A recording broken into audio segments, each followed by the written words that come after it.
Ya, vamos a empezar la clase de inmediato.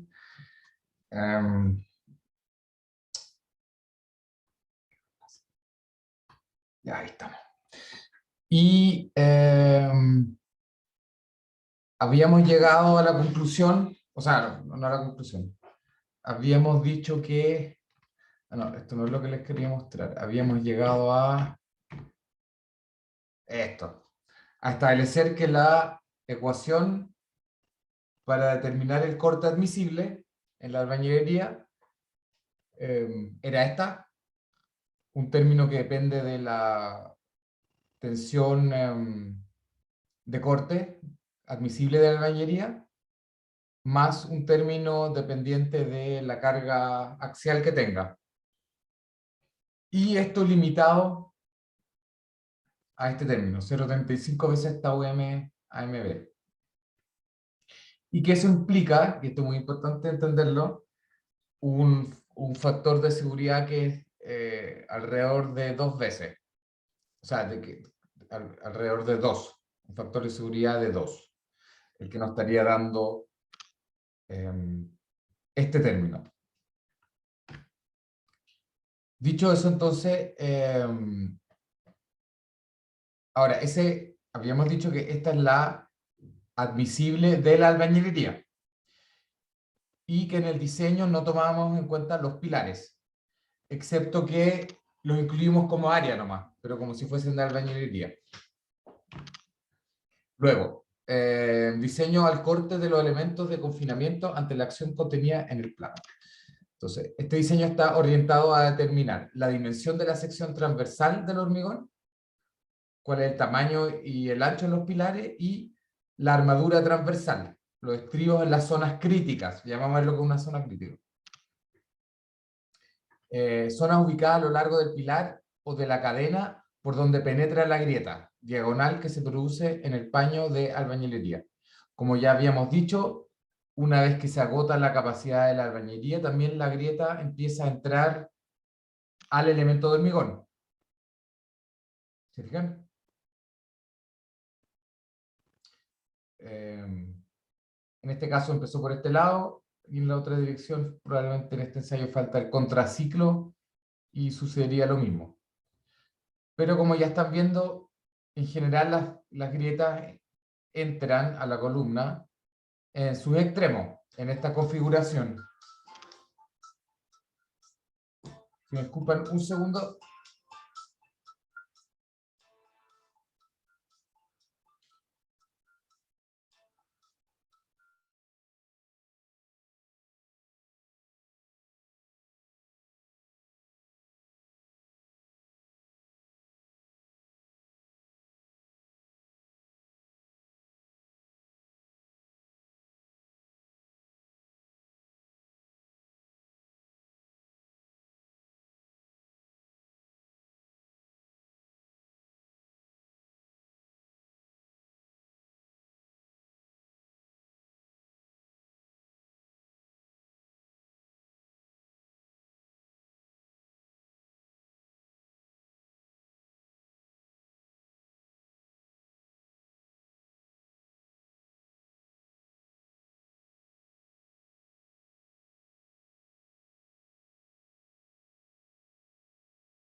Ya, aló, estoy de vuelta, disculpen.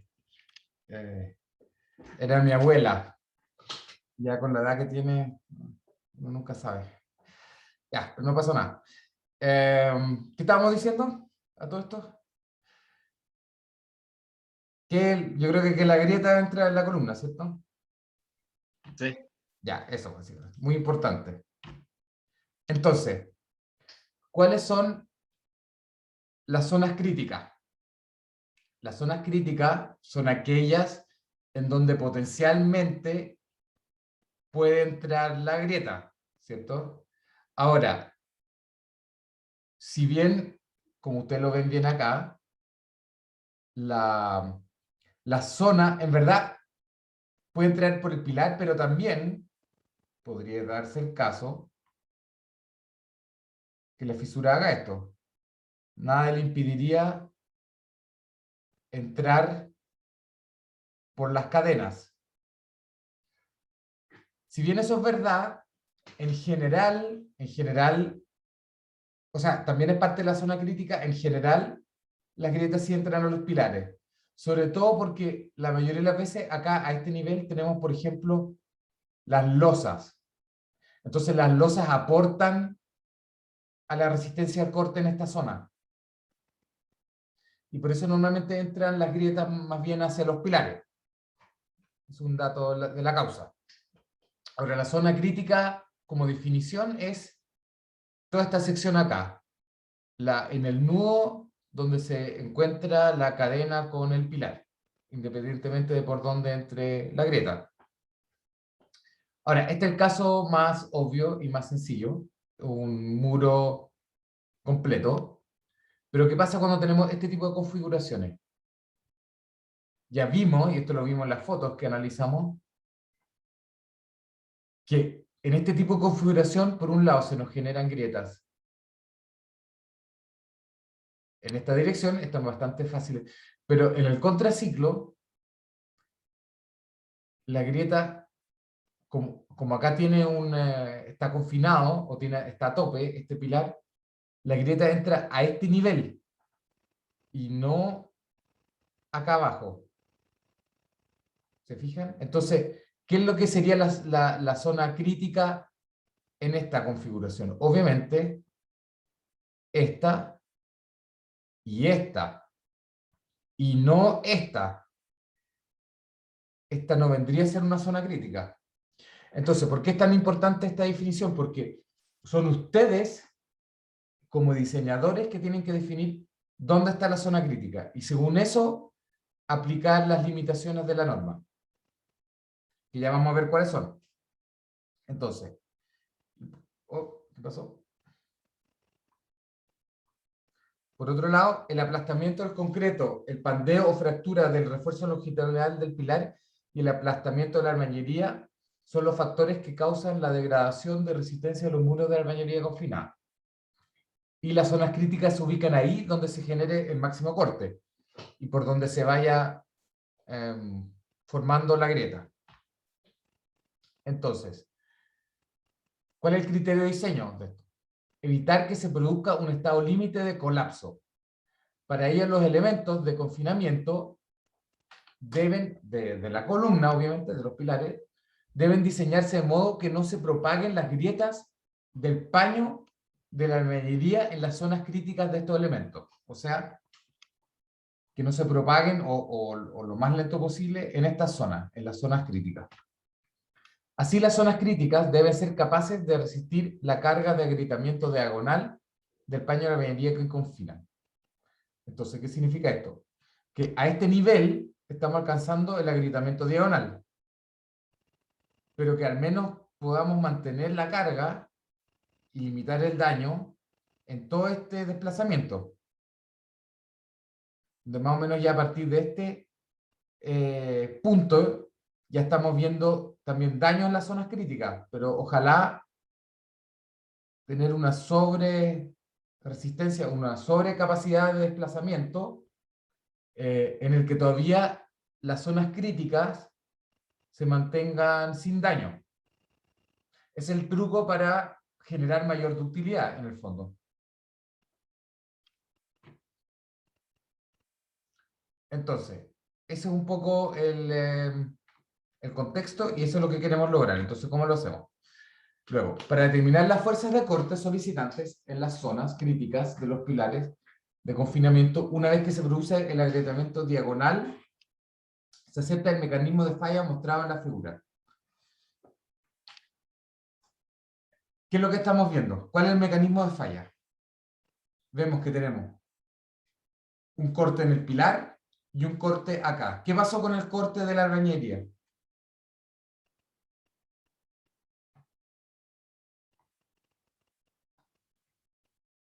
¿Qué pasó acá?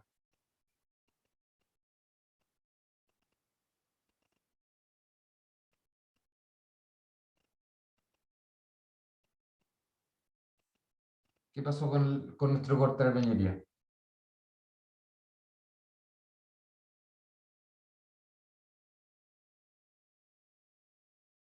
¿Quién está tomando el corte en esta figura?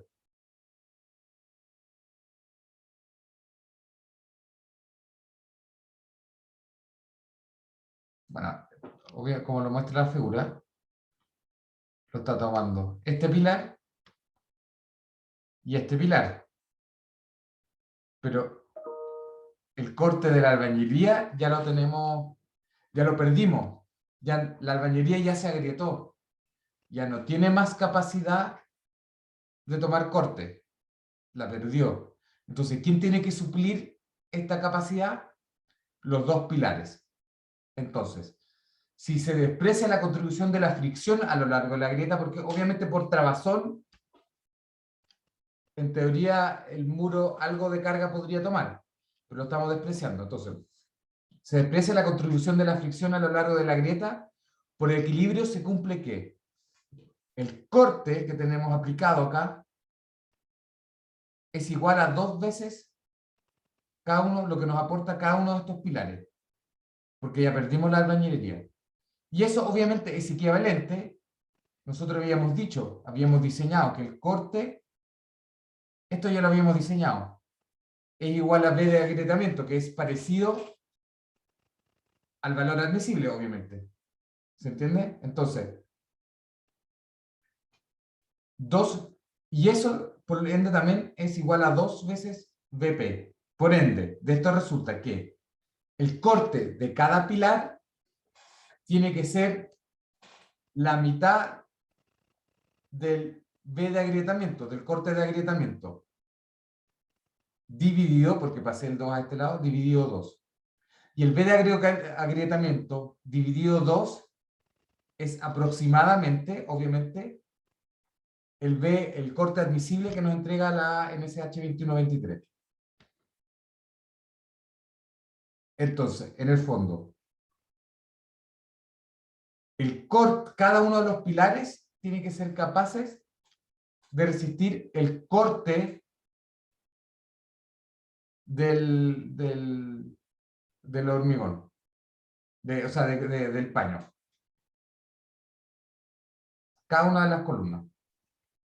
¿Por qué? Porque estamos introduciendo acá B de agrietamiento dividido 2, o sea, dividido aproximadamente el factor de seguridad. Este término, obviamente, es aproximadamente el corte admisible. Acuérdense que sí, que luego, vamos al artículo 776, ¿qué es lo que dice? El esfuerzo de corte que debe resistir cada pilar, en las zonas críticas, debe ser el menor valor entre el esfuerzo de corte admisible, o sea, este, que ustedes ya tienen calculado, admisible del paño de albañilería confinado por el pilar, sin considerar la amplificación del 33,3% y 1,33 veces el esfuerzo de corte solicitante en el paño de albañilería confinado por el pilar. Ahora, ojo, acá tienen que tener mucho cuidado porque seguimos, este es el valor nominal que tendría que resistir el pilar.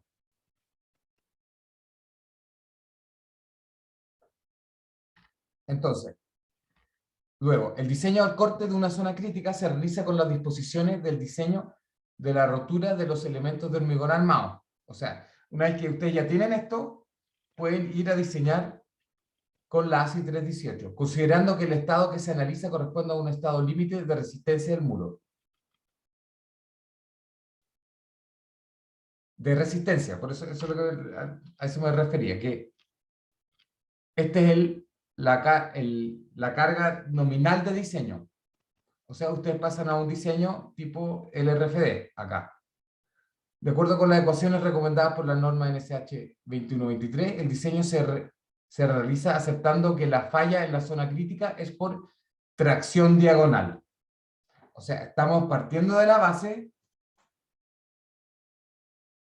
que primeramente falla acá, uno de los pilares. Y que la grieta obviamente es diagonal y no tenemos deslizamiento.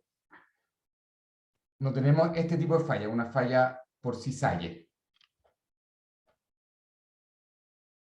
Estamos partiendo de esa base. Que nuestra albañilería es lo suficientemente buena para evitar otros tipos de fallas. Luego, diseño al corte de la zona crítica. Entonces, cálculo de la sección transversal mínima requerida del hormigón. Entonces ahora vamos a, teniendo esta información, ya podemos hacer la ingeniería inversa. Podemos ver cuál es la cantidad de acero que requerimos para cumplir con el diseño, con las cargas. Entonces, teniendo en cuenta las limitaciones del diseño al corte de un elemento de hormigón armado, se debe contar con una sección mínima de hormigón para resistir el BP. El área de esta sección dependerá del largo del paño de albañilería y está dado por la ASI 318S08, la que hoy en día en el capítulo 21. Entonces, sabemos que BP a través de la ASI tiene que ser 0,53 veces por F'C más 2,2 por F'C por BP por DP. Si ustedes quieren revisar esto, tendrían que ir al ASI, pero van a llegar a esta conclusión. Y obviamente el F', con estos valores de acá, el F' tiene que entrar en kilogramos fuerza centímetros cuadrados, para que estos valores tengan sentido. Estas dos constantes que acompañan la raíz. Entonces, estos datos los tenemos por diseño. Esto es conocido, nosotros lo expusimos al inicio del diseño, esto también. BP es el ancho del muro, usualmente en los pilares, así que este lo sabemos, es el ancho del muro. ¿Cuál es la incógnita? La profundidad. Donde, una cosa que se me olvidó nombrar, el primer término es la contribución del hormigón con la resistencia al corte y el siguiente término es la máxima contribución que acepta la norma ASI de los estribos. Esta es la máxima contribución. Entonces, por eso es que aparecen dos veces los términos de hormigón, pero es porque se refieren a fenómenos distintos en la norma ASI 318. Entonces, ¿qué es lo que nos falta determinar? La altura útil de la sección transversal del pilar. Entonces, este ya es como el resumen, sumando estos dos valores, ¿cierto? Quedamos en 2,73 raíz de F' por VP por DP, y eso obviamente, luego despejando, sabemos que DP tiene que ser por lo menos VP, el valor VP, donde V habíamos dicho que el valor admisible, a corte del muro de la albañilería, dividido 2,73 BP por raíz de F'C. Y eso es el resultado en kilogramos fuerza centímetros cuadrados.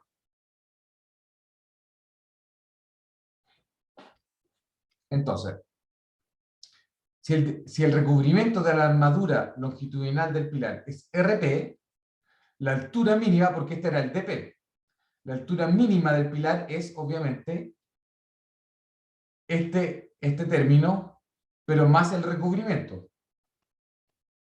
Y que para interiores en la norma es al menos,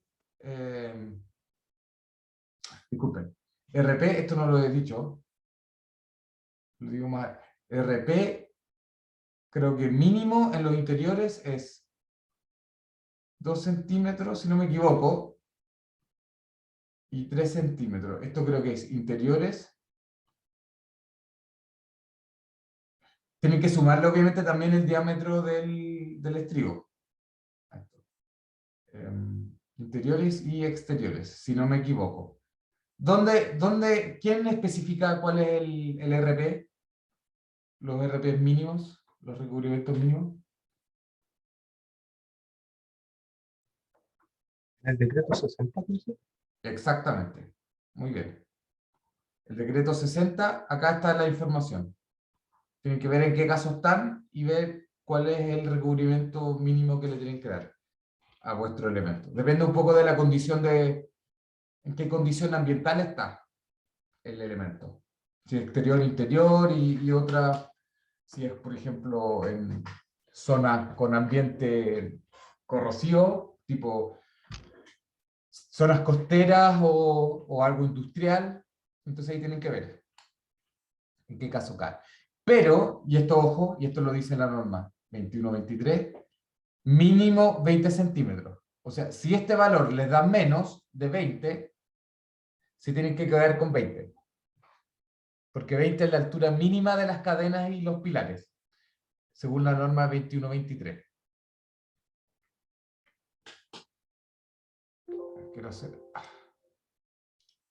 Quiero corregir algo. La sexta pirulita.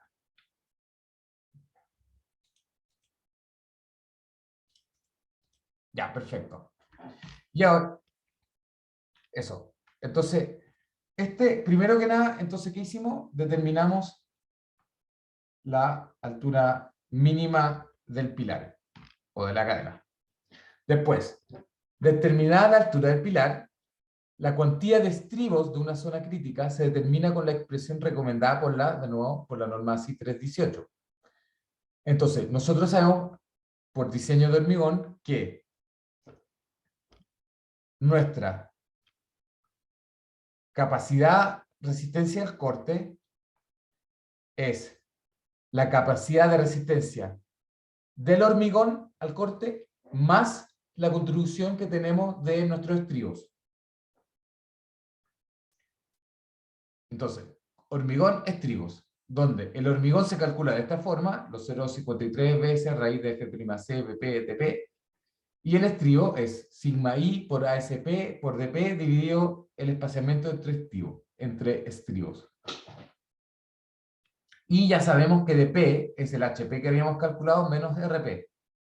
Tenemos la separación de los estribos y la tensión de fluencia del acero. Ojo, sigma i de fluencia, no la tensión admisible que nos entrega la NSH 21-23.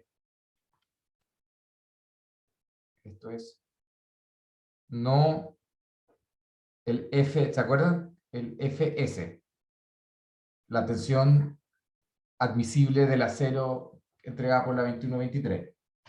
Esto en general son los 420 megapascales si usan ese tipo de acero. Y luego, dicho todo esto, y combinando las ecuaciones, podemos despejar el AEP, que es Vp menos 0,53 raíz de F'C por dp por Sp dividido sigma i por dp. Es el área efectiva del pilar. Y ese del acero. Y eso tiene que ser mayor o igual a 2, o sea, de corte, disculpen, este es el de corte. 2 Fi 6 milímetros a 10 centímetros. Como mínimo. O sea, ustedes acaban de calcular el área, pero como mínimo, como mínimo, tienen que poner 2 estribos Fi 6 a 10 centímetros. Es una exigencia de la norma, porque les podría dar con un espaciamiento mayor, probablemente. Pero la norma los obliga a usar como separación máxima 10 centímetros. Entonces, considerando que los estribos son de 2 ramas, vamos, ¿usted entiende lo de los 2 ramas, cierto?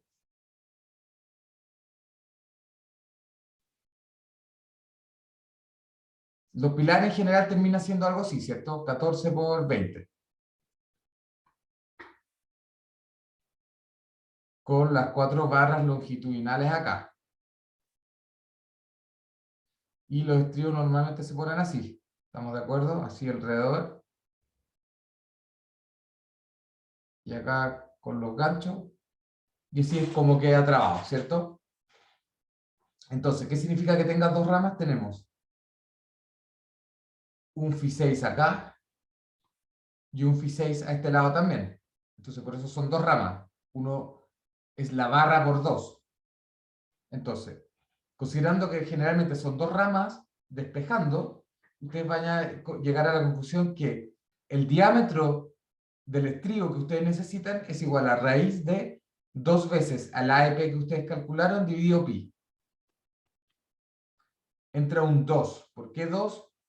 Porque este es el área total. Pero como tenemos dos áreas,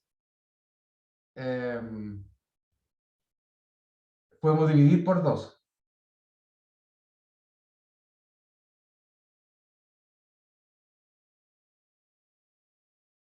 Yo creo que tengo un error acá.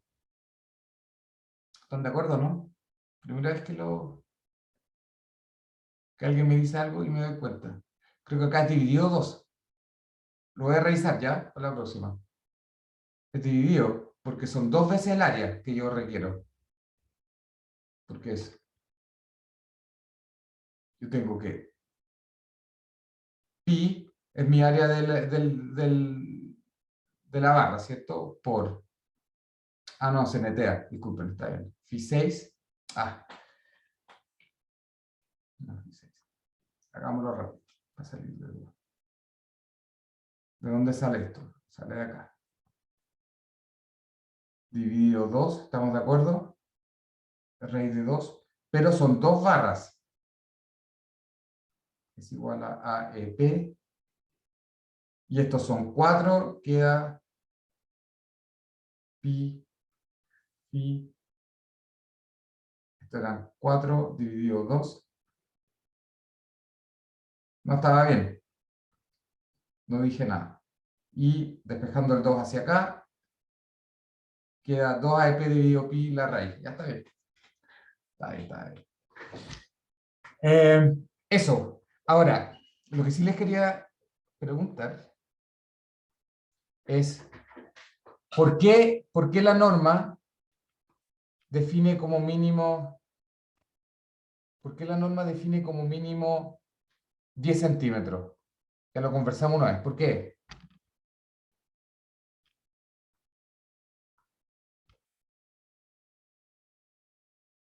¿Por qué 10 centímetros? ¿De dónde sale ese valor? Como mínimo. Para evitar el pandeo local. Sí, pero ¿por qué? eh, eh, Estas son las barras longitudinales. Y acá vamos a tener un estribo, ¿cierto? Y acá tenemos el siguiente. Y nos dicen que esta separación tiene que ser menor o igual a 10. ¿Cierto? ¿Por qué 10? Esa es la gran pregunta.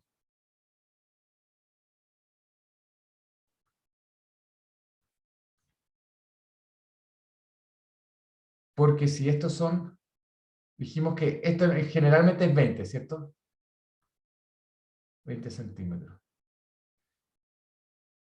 Si esto es 20 centímetros la altura y la fisura entra por acá, vamos a ponerle otro color de la fisura. que se prefiere que estén a 45, era, ¿no?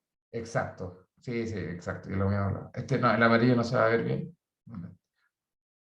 El azul. Si la grieta entra acá, con 10 en teoría, estaríamos, porque acá vamos a tener otros 10, ¿cierto? Como en cierto sentido nos aseguramos que vamos a tener al menos un estribo, uno, que esté resistiendo el corte de la fisura. ¿Se fijan? Porque si fuese, por ejemplo, 20, podría llegar a pasar, y lo vimos, ¿se acuerdan en unas fotos? Si este estribo de acá, del medio, no existiría, la grieta podría pasar por acá sin contribución a la resistencia del acero, de los estribos. Y es por eso que tenemos que limitar en la zona crítica estas distancias. Es justamente para asegurarnos de que al menos un estribo vaya a poder tomar el corte. Este corte adicional. La contribución del acero.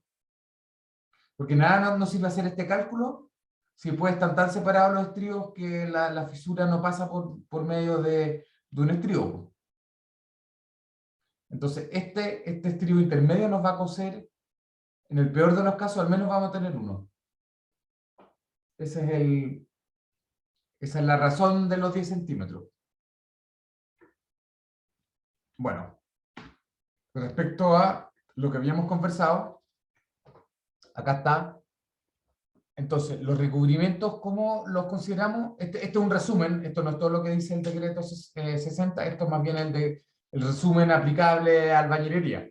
Entonces, si es hormigón expuesto al suelo o al aire libre, o sea, los exteriores, hoy en día, y para barras, que siempre es así en hormigón, en albañilería, para barras menores de 16, el recubrimiento es de 30, en condiciones normales, llámese por ejemplo acá en Santiago o al interior del país, y severa, por ejemplo, en la costa o en instalaciones industriales.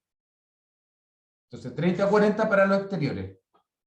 Para el que no está expuesto, o sea, y sobre todo hablemos de elementos interiores, por ejemplo, las vigas y las columnas, la armadura principal puede tener un recubrimiento de hasta 30. Y los estribos de 20 en las condiciones normales. Y en la severa es 40 y 30. Ahora, ¿cuál es como la definición que entrega la norma de lo que es severo y qué no? Bueno, interior de edificios donde la humedad es alta o donde existe riesgo de presencia temporal de vapores corrosivos. O sea, esto es como más algo industrial.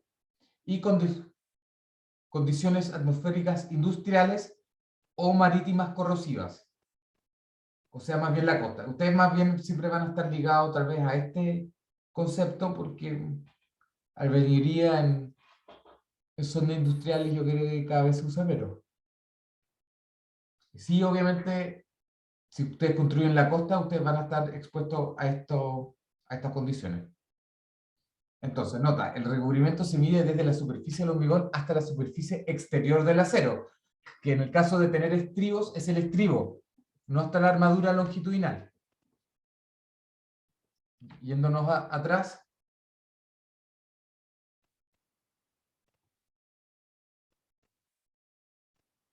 este de acá es RP, hasta el borde exterior, del estribo. Acá, no de la barra, no de esta barra, sino que acá, del estribo. Luego, ¿qué pasa cuando los pilares son demasiado pequeños? Cuando no cumplen los 20 centímetros. Entonces, a ver, uno es que la penetración de la grieta del paño entra una vez que se agrieta el muro. Entra más rápido. ¿Y cuáles son las consecuencias? Esta situación produce deformaciones permanentes en el sistema, lo que impide abrir las puertas y las ventanas. ¿Se acuerdan que vimos ese ejemplo de una puerta, de un marco que estaba manteniendo una casa todavía? Además pone en juego la estabilidad de la estructura, o sea, lo que podría llamarse el colapso, si la falla ocurre en un porcentaje importante de los muros de un piso. Y acá tenemos un ejemplo, ¿se fijan? Esto es San Antonio 2010, fíjense. Uno, ya lo hemos dicho hasta el cansancio, este tipo de unidades no son muy buenas en este tipo de albañilería. ¿Por qué? Porque se descascaran y hacen imposible la reparación. Pero también, haber tenido el pilar muy chico, igual se nos cortó. Y acá, aparte de que era muy chico, acá probablemente no cumplieron los 10 centímetros. Todo pareciera ser que ese es el caso, que no consideraron esta zona como zona crítica. Y acá hay una, esta es ¿cómo se dice? La dicotomía, que por un lado tenemos acá pilares chicos, pero tenemos vigas súper grandes. Estas vigas probablemente tienen más de 20 centímetros, entonces tenemos vigas de 30 centímetros, pero pilares de 14. No combina bien. Entonces ambas tienen que tener 20, las cadenas y las vigas. O sea, las cadenas, las vigas y los pilares. Entonces, zonas críticas, ¿qué pasa? Si ustedes no cumplen con el espaciamiento, tenemos una penetración de la grieta del paño una vez que se agrieta el muro hacia el pilar. Y las consecuencias de esto es que produce un daño severo en el pilar de confinamiento. Y este daño severo del pilar se traduce en un severo agrietamiento y deformaciones permanentes del muro. Y acá tenemos unos ejemplos. Esta es una albañilería confinada de bloques, donde ustedes ven claramente, sobre todo en este detalle de acá, cómo, si ustedes saben que estos 20, claramente este espaciamiento es más que 10. No se cumplió el espaciamiento. Sí, este es más o menos el espaciamiento de 10, de 20, esto es más o menos 20, incluso tal vez un poco mayor. ¿Y qué pasa? No resiste. La grieta entró sin la contribución. ¿Y dónde entró? ¿Se acuerdan el dibujo que habíamos hecho? Acá, como en este caso. El mismo caso que estamos analizando acá. Entró por ahí, por donde no hay armadura. ¿Y qué pasó? Se cortó el hormigón y ya no, una vez que se corta el hormigón, ya el estribo no aporta nada y simplemente empieza a aflectar las barras longitudinales, que no están diseñadas para tomar este corte. Y eso pasó tanto acá como acá. Ahora, que acá no esté separada la armadura de confinamiento, los estribos, como corresponde, no me llama tanto la atención porque probablemente el que diseñó no lo consideró como zona crítica. Pero si esto cualquiera debería entender que esta sí es la zona crítica. ¿Se fijan? Este daño se ve acá y también se observa una separación demasiado grande de los estribos. Lo mismo acá. De nuevo, estas unidades que no conviene porque se trituran, las con mucho hueco, pero también una penetración completa acá de este lado, y acá también una penetración que entra por acá, pero incluso se extendió al pilar ortogonal a este. ¿Se fijan? Y probablemente por no cumplir con la distancia de estribo. Un detalle tan pequeño como ese. Ahora, con eso ya como que terminamos lo que es la parte de diseño, o sea, no de diseño, sino que de la resistencia admisible, de la capacidad admisible que tiene la albañilería, según la norma, y ahora vamos a empezar a ver, ya vimos una de las limitaciones que son las de los estribos, y ahora vamos a ver otras limitaciones adicionales que nos entrega la norma para construir con esta tipología. Entonces, espesor de los muros. T, ya lo habíamos anunciado, ¿se acuerdan? Tiene que ser mayor a la altura dividido 25 y tiene que ser mayor o igual a 14 centímetros si se usan unidades hechas con máquina o 15 si se usan unidades hechas a mano. Entonces, es 14 o 15. Y habíamos dicho, ¿se acuerdan que habíamos hecho este cálculo que usualmente si tenemos alturas de muro de 2,4, lo que es usual en muros, en vivienda, 2,4 dividido 25, me da 9,6 centímetros. Por ende, en general, mandan los 14 centímetros. Y de todos modos no van a lograr encontrar unidades menores a esto, así que ustedes parten acá, en los 14 o 15 centímetros. ¿Cuál es la altura de paño que ustedes tienen que considerar? Acá, la altura de paño. no es la altura total de entrepiso, sino que solo es la altura del paño, literalmente. O sea, entre las fases, entre hormigón y hormigón. Solo aquellas aristas donde ustedes tienen albañilería, como lo muestro acá en este esquema.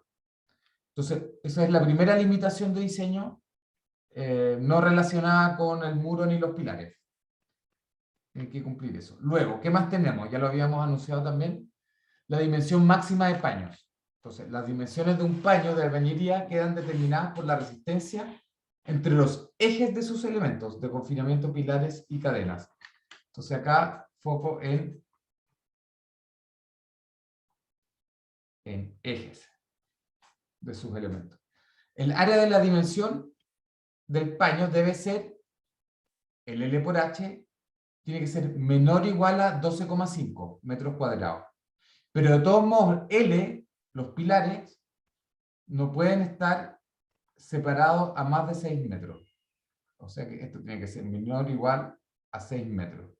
Y ya habíamos dicho, ¿se acuerdan la vez pasada? Si tenemos 12,5 metros de área y la altura en general máxima es 2,4 menos, restémosle más o menos, 10 centímetros acá, ¿cierto? Y 10 centímetros acá, porque si estas vigas son de 20, menos 20, tenemos 2,2 de altura. Entonces tenemos, lo vamos a anotar, tenemos que este H es igual al H de piso, es igual al H de piso, de nuevo, el H de acá es igual al H de piso menos 2 veces por la altura del pilar o de la cadena dividido 2. O sea, HI menos HP. Y esto en este caso es igual a 2,4 menos 0,2 igual a 2,2 metros, para que entiendan de qué estoy hablando. Entonces, si ese es el caso, tenemos que el L, no escribí una L, L max va a ser igual al área dividido H. Y esto equivale a 12,5 dividido 2,2. Y eso es igual a 12,5 dividido 2,2. Es igual a 5,7 metros. En términos prácticos, usualmente ustedes no van a poder superar los 5,7 metros. O sea, probablemente no lleguen a los 6 incluso, de separación entre pilares. Bueno, eso es una de las cosas que ustedes siempre van a tener que verificar. Lo importante es acordarse que, ¿a qué los obliga esto? Cuando ustedes tienen muros largos, ustedes van a estar obligados a poner pilares intermedios. Eso es básicamente a lo que apunta esta limitación. Luego, ¿qué más? La norma obliga a lo siguiente, que los pilares se deben ubicar en todos los bordes libres. ¿Cuáles son los bordes libres? Acá, por ejemplo, la A, pero también tenemos, por ejemplo, este y este. En todas las intersecciones de muros. Esto es una intersección,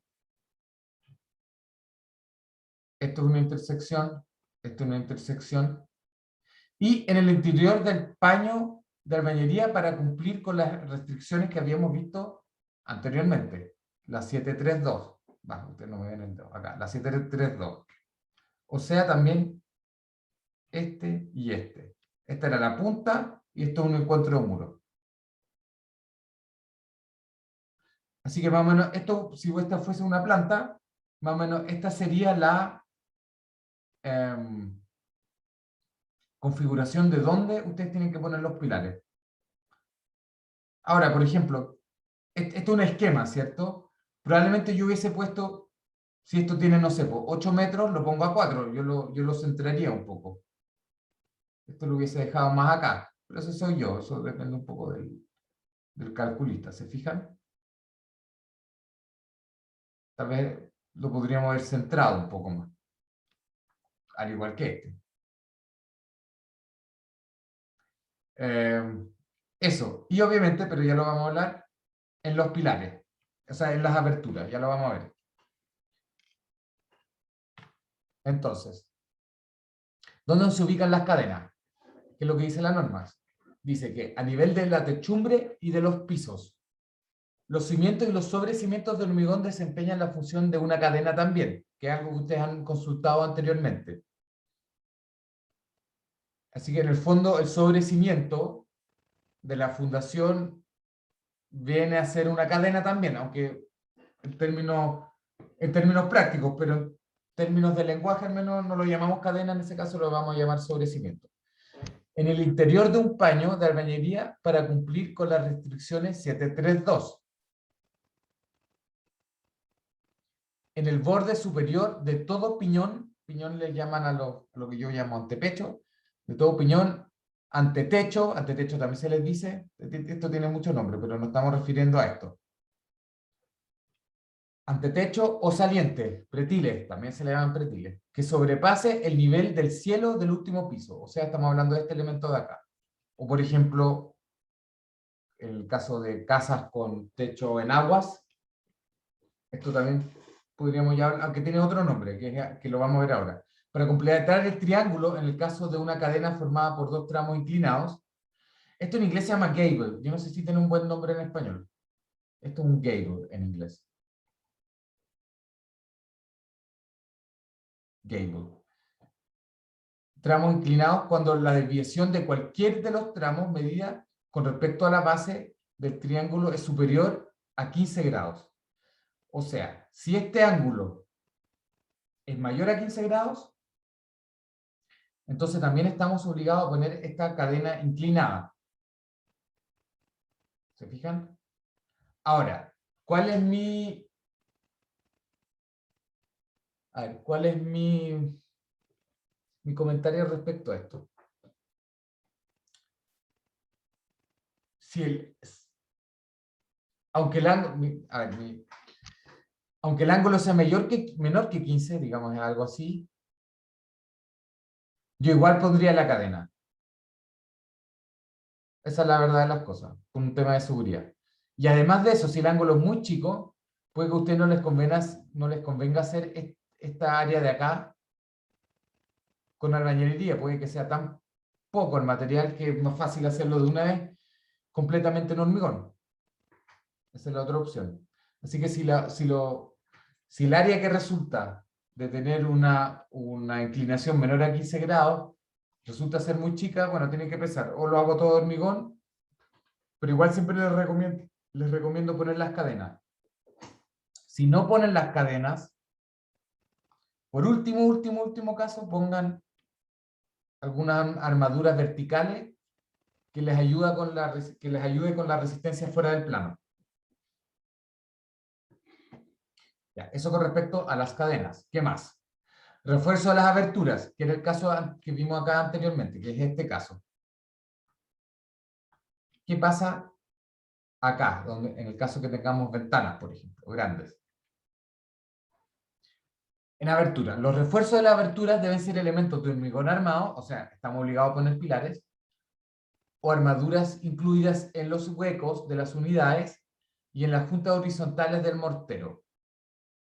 O sea, tenemos que incorporar refuerzo en los bordes de esta abertura, ya sea por medio de pilares o incluir armaduras dentro de la albañilería. A mí me gustan más los pilares, pero la norma permite lo otro también. Después, solo se aceptan armaduras incluidas en los huecos de las unidades y en las juntas horizontales de mortero cuando el esfuerzo de corte, el QS, en los elementos de un muro adyacentes a la abertura sea menor que el 50% de su valor admisible. O sea, igual, de todas formas,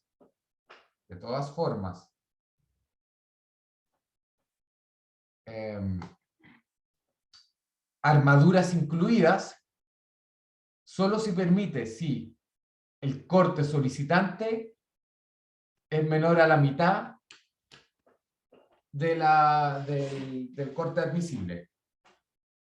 del muro. Adyacente. Adyacente a la ventana. Ahora, ya lo habíamos dicho, cuando ustedes tienen dos ventanas, ¿qué pasa en estos casos? ¿Se acuerdan? Lo habíamos hablado, creo que en la clase antepasada.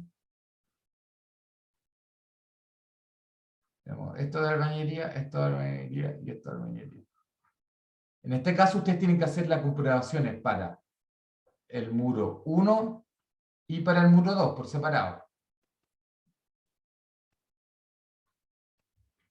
Tiene que ser para ambos casos. Luego, la armadura vertical y horizontal debe anclarse en los elementos de confinamiento. Es decir, debe extenderse a todo lo largo y todo lo alto del muro. Tiene que ser de acá a acá, de acá a acá y de acá a acá. Por lo menos. El área mínima de la armadura vertical en los bordes debe ser igual a 0,8 centímetros cuadrados y el diámetro mínimo debe ser igual a 8. ¿Cuánto es 8 milímetros? 4, 50.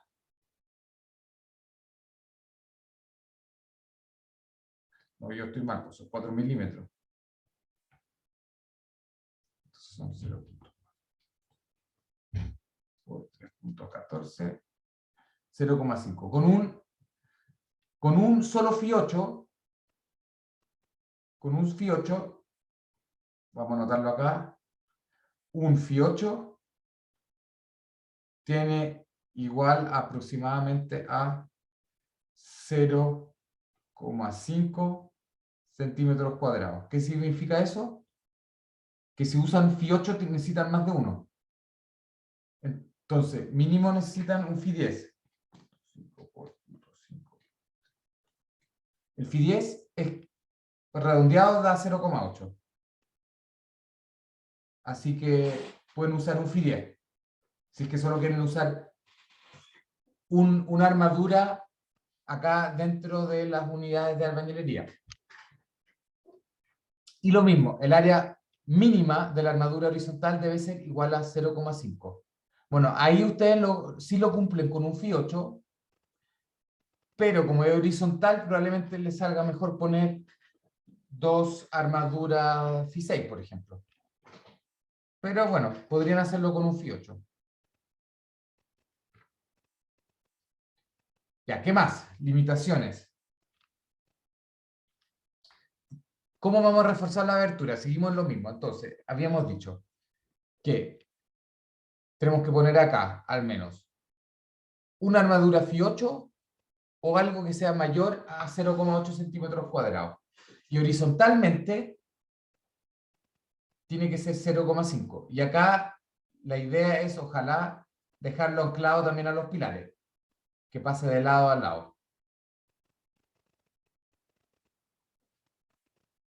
Y esto solo si, lo que habíamos dicho, lo que yo le explicaba, si el Q solicitante es la mitad del valor admisible en este muro. Y tenemos que comparar cada muro por separado, ¿se fijan? Este es el J y este es el muro K. No se combinan. Luego, por último, esto ya una de las últimas casi limitaciones es lo siguiente. Esto ya no es una limitación, es como un poco lo contrario. Algo que se nos permite hacer, que es incorporar, hasta ahora siempre hemos dicho que si tenemos abertura tenemos que reforzar. Sin embargo, la norma nos abre una pequeña ventana. ¿Y qué es lo que nos dice? Que cuando podemos sí integrar una abertura dentro del paño de albañilería sin la necesidad de reforzar. Para ello, esto se puede hacer cuando el área de la abertura es menor o igual al 5% del área del paño. ¿A qué equivale eso? ¿Se acuerdan que habíamos dicho que el máximo es 12,5 metros cuadrados? Ya, si estamos usando el máximo de paño, por 0,05 igual a, pueden llegar a una ventana de 62 centímetros cuadrados. ¿Qué más? La longitud del lado mayor de la abertura es igual o menor que 60 centímetros. Solo en ese caso se permite. Entonces, tenemos una restricción en cuanto al área, tenemos una restricción en cuanto al tamaño del lado mayor. El lado mayor tiene que ser igual o menor a 60. Luego, la distancia entre el pilar vecino a la abertura y el borde vertical de la abertura es mayor o igual al 25% de la longitud del paño. ¿Qué significa esto? Que si esta es la longitud del paño, vamos a dibujar con otro color. Esto es esquemático. Esto viene a ser el L del paño cuartos y este es el L del paño cuartos, ¿cierto? Entonces, lo que nos está diciendo acá indirectamente es que la ventana necesariamente, obligadamente, tiene que estar en este sector, en la mitad del medio. Y por último, la distancia entre el borde horizontal inferior de la abertura y el borde horizontal inferior del paño, o sea, del borde de la ventana y el paño, la altura, la distancia entre el borde inferior de la abertura y del paño, o sea, esto y esto, es mayor o igual a 2/3 de la altura del paño. Si esto es 1/3 y este es 2/3, si esto es L 2/3, 2/3, disculpen, 2/3, significa que en términos prácticos, nuestra ventana se tiene que ubicar en esta zona. Esto es lo que nos permite la norma. Es, como ustedes verán, valga la redundancia, es una limitación, un límite muy limitado, valga la redundancia. Sin embargo, al menos se nos abre la posibilidad. Y es algo que en general se hace porque es una solución muy útil cuando, por ejemplo, para ventanas de cocina y baños. Es una buena solución para aquellos espacios que necesitan al menos, si bien no van a tener tanta luz, que permitan la circulación del aire. Eso, hacerlo más habitable. Luego, ¿qué otras limitaciones adicionales tenemos? Las zonas críticas en los pilares y las cadenas. La longitud de la zona crítica, esto es algo que no hemos conversado, de un pilar medida desde el borde interno de las cadenas debe ser mayor o igual entre 2 veces el ancho del pilar y 60 centímetros. El pilar ya dijimos, el pilar usualmente, esto es lo usual, con lo que ustedes se van a encontrar, el pilar usualmente tiene, ¿cuánto habíamos dicho? 20 centímetros, esto es lo usual. Por lo tanto, 2 veces da 40. 2 por 20 igual a 40 centímetros. Por ende, en general, la zona crítica, el largo de la zona crítica en general es de 60 centímetros. Luego, la longitud de la zona crítica de una cadena, medida a partir del borde interno del pilar, debe ser 60 centímetros. O sea, este sí o sí es 60. Pero en términos prácticos, ya dijimos, esto también es 60. Medido, dijimos, del borde. Nos dice hacia qué lado, hacia ambos lados. Y por último, en caso de existir una losa maciza, o sea, que acá tengamos una losa a este nivel en el piso, en la cadena, no debe considerarse zona crítica. Es lo que ya les he dicho. Si, en el caso de tener una losa acá, la cadena se hace tan potente respecto al pilar que no requerimos definir esto como zona crítica. Esto no tenemos para qué hacerlo. Sí, si un borde libre, por ejemplo, en el último piso, en el ejemplo que ustedes están analizando, en el último piso ustedes no tienen losa. Por ende, ahí sí van a tener que considerar esto como zona crítica. ¿Qué es lo que implica la zona crítica? Ya lo habíamos dicho, implica que en este tramo de acá, nuestros estribos son a 10 centímetros. Estribos, a 10 centímetros. Eso es lo que implica la zona crítica. Ahora, casos especiales. Habíamos dicho que íbamos a definir las zonas críticas, ¿cierto? Entonces, no siempre esta configuración, que es la más clásica, con un muro entero, se cumple. ¿Estamos de acuerdo? Por ejemplo, en este caso, esto es más realista. Una casa tiene más bien este tipo de configuración. Entonces, analicemos en conjunto cuál es la zona crítica acá.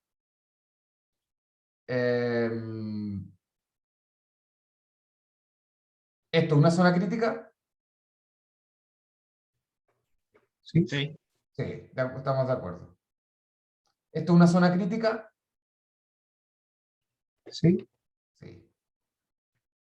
Vámonos al otro extremo, los fáciles primero. ¿Esto es una zona crítica? sí, Sí, estamos bien. ¿Esto es una zona crítica? Sí. Ahora, y acá es donde ustedes tienen que usar la imaginación. Ustedes tienen que entender cómo va a fallar esto. Entonces, acá arriba tenemos zona crítica.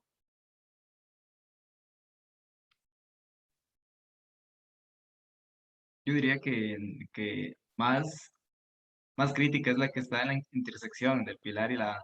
Exacto, exacto. Ahora estamos hablando de, para que nos entendamos en la conversación, estamos, no lo que dice la norma, sino que cuáles son las realmente críticas, ¿cierto? Sí, estoy de acuerdo. Esa. Luego, ¿cuál otra? Tenemos por este lado de la ventana, la zona crítica. ¿Está acá o acá? Ah, antes de eso, ¿por qué? Porque probablemente, si ustedes hacen un análisis, llegan a la conclusión que el corte se va a producir en este sentido. ¿Cierto? ¿Estamos de acuerdo? La falla probablemente vaya a ser como esta. Por eso es que esto es más zona crítica que acá arriba. Luego, esta zona crítica, ¿será zona crítica?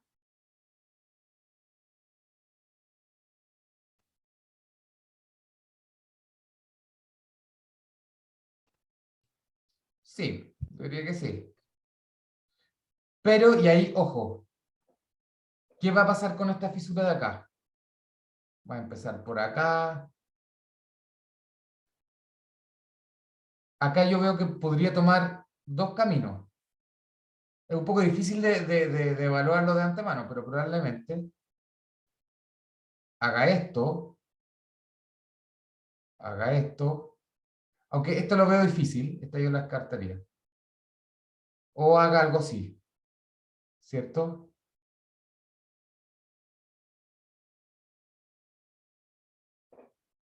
Y en esta dirección, algo así, o algo así. Ya son muchos los supuestos, entonces, voy a borrar esas líneas así, porque no...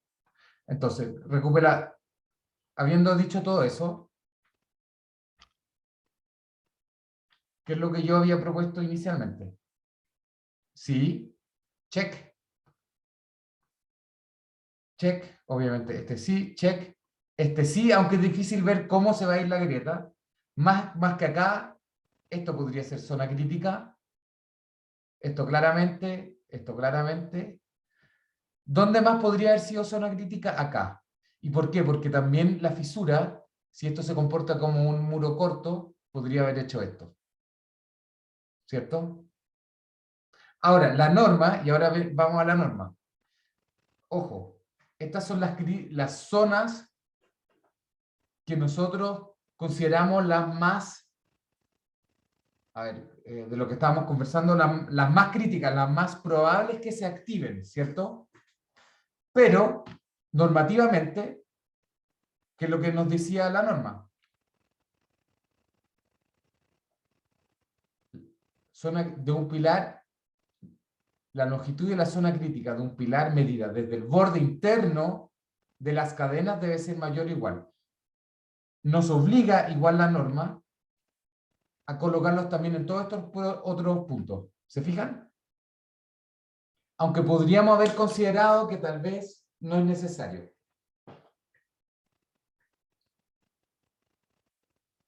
Entonces, y este es el trabajo de ustedes como calculistas, es darse poner definir como zonas críticas todas aquellas zonas que dice la norma, que es, obviamente, que es esta y esta. Todas esas por definición son zonas críticas. Por definición, no necesariamente por comportamiento. Es porque la norma así lo dice. Y luego, una vez que ustedes hagan este trabajo, tienen que definir también zonas críticas adicionales en aquellos puntos que pueden ser importantes, que pueden ser más vulnerables. Finalmente, cuando ustedes tienen un muro como esto, si ustedes se fijan y considerando los 60 centímetros, se darán cuenta que obviamente toda esta parte del pilar va a quedar con estribos a 10 centímetros. 60 para acá y 60 para allá, les va a dar 1,20 m. Para eso les conviene de una vez considerar estribos a 10 centímetros en toda la altura de esta abertura. Eso es lo que termina pasando, finalmente. ¿Por qué es tan importante definir también estas zonas críticas, sobre todo estas dos? Porque ya vimos, anteriormente, me voy para atrás, harto para atrás, ya vimos esto, en múltiples ejemplos a lo largo del curso. ¿Dónde terminan fallando normalmente los pilares? Justamente ahí. Así que esto siempre deberían de considerarlo como zona crítica también. Las partes intermedias donde tenemos apertura. Y pilares aledaños. Que estén libres, como este. No necesariamente este, porque este, obviamente el paño ya es más largo, tiene una influencia menor.